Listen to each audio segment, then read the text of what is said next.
여러분 안녕하십니까? 진성호의 직설입니다. 여러분 성창호 판사라고 아시죠? 김경수 경남도지사 1심 재판을 맡았던 판사입니다. 김경수를 법정 구속시킨 장본인입니다. 실형 구속 2년형을 선고한 판사입니다. 그 성창호 판사가 본인이 이제 피해자 신분으로 재판을 받고 있습니다. 성창호 판사는 법원에 이렇게 말했습니다. 김경수를 구속시킨 죄로 검찰이 정치적으로 나를 기소했다. 이렇게 말했습니다. 자, 앞으로 법원이 어떤 판결을 내릴지는 모르겠지만 법원도 검찰 측에 대해서 한마디 쓴소리를 했습니다. 힘이 많이 들어간 공소장이다. 한 줄만 쓰면 될 거를 10페이지에 걸쳐서 장황하게 기록했다. 이렇게 핀잔을 줬습니다. 앞으로 성창호 판사가 어떻게 될지 모르겠습니다. 구속될지 아니면 무죄로 판결될지는 아무도 모르겠습니다. 그렇지만 오늘 성창호 판사 측의 주장은 쇼킹합니다. 김경수를 구속시켰다고 나를 검찰이 정치적으로 기소했다. 아무튼 성창호 판사의 재판은 정치권은 물론 일반 국민에게도 상당히 오랫동안 주목을 받을 것으로 보입니다. 자, 오늘 정은호 게이트 관련해서 성창호 판사는 처음으로 공판 준비 기일 재판을 받았습니다. 그렇지만 피해자들은 한결같이 문제가 심각하다고 본인의 혐의를 부인했습니다.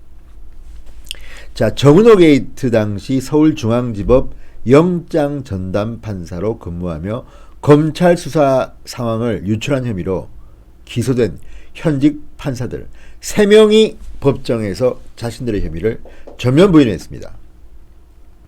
검사가 기소할 때 공소장의 공소사실과 관련 없는 다른 사실을 적시해서는 안 된다는 공소장 일본주의라는 게 있습니다. 검찰이 이 공소장 일본주의를 위반했다는 주장도 제기됐습니다. 논란이 되고 있습니다. 특히 드루킹 댓글 조작과 관련 김경수를 감방에 보내버렸던 성창호 판사가 여기에 포함되어 있습니다. 3명 중 1명입니다. 그래서 더욱더 이 재판은 눈길 끌고 있습니다. 자, 성창호 서울동부지법 부장판사 측은 이렇게 말했습니다. 김 지사에게 실형을 선고하자 검찰이 정치적으로 기소한 사건이다. 김 지사에게 김경수에게 실형 구속을 시키자 검찰이 정치적으로 기소한 사건이다. 이렇게 주장했습니다. 서울중앙지법 형사 23부 유영건 재판장입니다.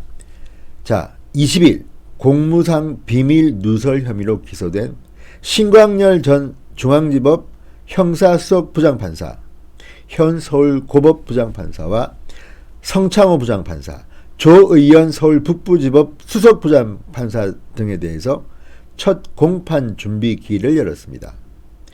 참고로 공판 준비 기일에는 피고인의 출석 의무가 없기 때문에 신창호 판사는 법정에 출석하지는 않았습니다. 변호사를 통해서 이 같은 뜻을 전달했습니다. 자, 신창호 부장판사의 변호인은 형사수석 부장판사로서 당연히 보고할 의무가 있는 법관 비리를 사법행정의 3급 기관인 법원행정처에 보고했다. 수사정보를 외부에 누설한 것이 아니며 공무상 비밀 누설 행위에 해당하지 않는다. 이렇게 주장했습니다. 자, 그런데 나머지 2명의 부장판사도 똑같은 이야기를 했습니다. 그리고 형사수석 부장판사가 내용을 법원행정처에 보고했다는 사실을 알지 못했다. 그러니까 지금 이번 재판의 피해자는 3명입니다. 그 중에서 신광열 전 서울중앙지법 형사수석 부장판사가 우두머리인 셈이고요. 그 밑에 성창호 부장판사가 있는 셈입니다. 그런데 성창호 부장판사는 이거를 몰랐다고 주장합니다. 그런데도 어쨌든 3명은 패키지로 지금 재판을 받고 있습니다. 자, 검찰은 그렇지만 반박을 합니다. 비밀을 알면서도 제3자에게 고지했고 이를 통해 국가의 수사 기능과 영장재판의 공정성에 장애를 초래했다. 그런데 문제는 검찰이 공소유지를 설명할 때 성창호 부장판사 측이 재판부에 낸 의견서를 언급한 겁니다. 성 부장판사 측은 여당 인사 김경수를 말합니다. 여당 인사 재판에서 실형을 선고하자 검찰이 정치적 사정으로 기소했다고 의견서를 냈는데 타당하지 않다고 말했습니다. 굳이 이렇게 이야기를 한 이유는 뭘까요? 검찰이 재발절인 걸까요? 자, 그런데 문제는 이 재판을 담당하고 있는 재판부가 말했습니다. 검찰의 공소장은 힘이 많이 들어갔다, 이렇게 지적했습니다. 신창호 부장판사 등이 지적한 대로 공소장 1번주의를 위반한 부분이 있다는 취지입니다.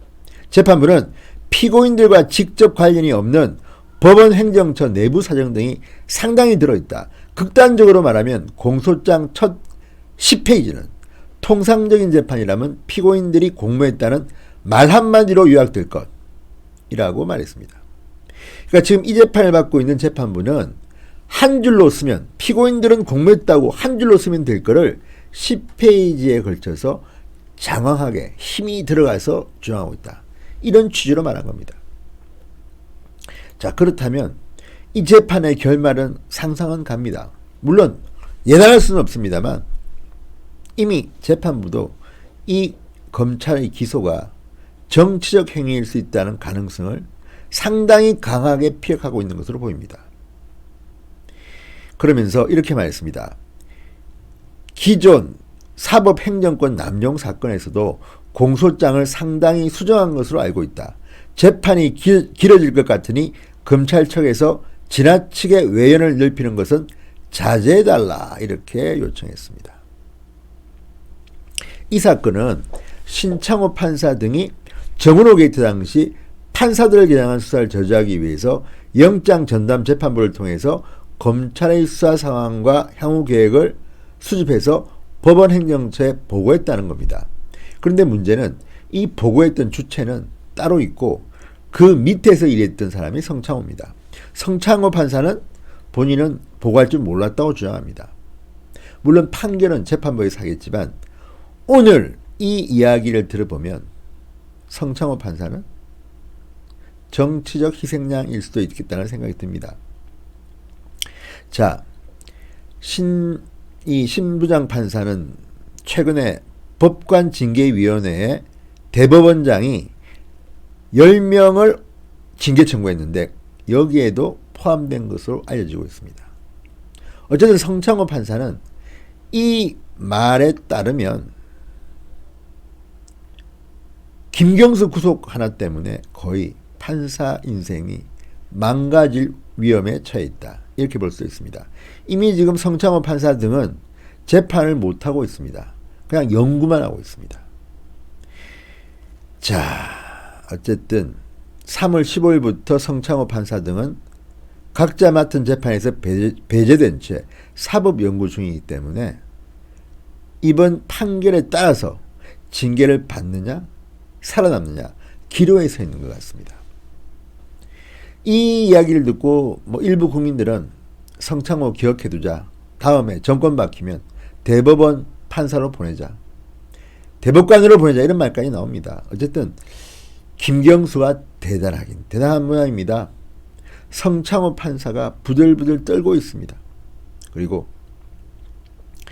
이 사건의 3명의 판사, 신광열 전 서울중앙지법 형사수석 부장판사, 이 사람이 우두머리격이고요. 이 사람이 직접 위에 보고한 거고 그 밑에 있었던 성창호, 조희연 두 부장판사는 어쩌면 희생양일 수도 있습니다. 아시다시피 성창호 판사는 김경수를 구속시킨 직후 신상이 탈탈 털렸습니다. 그리고 김경수 피의자가 양승태 라인이다, 이런 말까지 했습니다. 그러자 민주당 국회의원들까지 나서가지고 성창호를 공격했고 문재인 지지자들은 정말 말로 표현할 수 없는 저주를 쏟아냈습니다. 그 성창호가 지금 재판을 받기 시작했습니다. 대한민국 사법부가 살아있는지 죽었는지는 이번 재판 결과를 보면 알 수 있을 것 같습니다. 진성호 방송 오늘은 여기까지입니다. 여러분 대단히 감사합니다.